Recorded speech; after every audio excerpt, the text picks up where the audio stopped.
Gəldin, kişi oldun.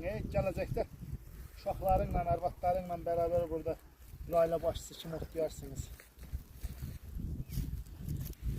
Sen.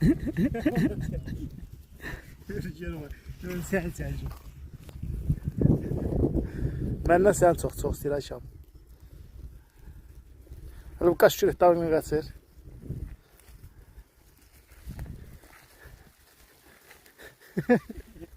Hələ kəllələşir.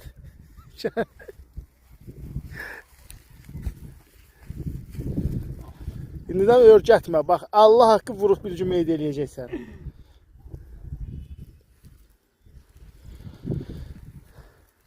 Saqi hardadır? Saqi gəlirdən. Saqi deməyə gələr. İnəhri zadlı gəlir, itli pişikli. Deyir, mizgə ilə nə? Deyə də valla qoyunun götündən düşürlər. Nə əyinləri var, nə başları var. Yen deyir, bu qarasının deyir, qaymağından. Nədir bu qoyunun götündən düşürsünüz mizgə ilə nə ilə nə? Elə bil bunlar üçün deyil, bu söz. Bunlara göre yaradılmaz. Videoda görüb avırma aparacaq. Deyəcək, malaq edirsən. Ürəksən, hə sən, ürək.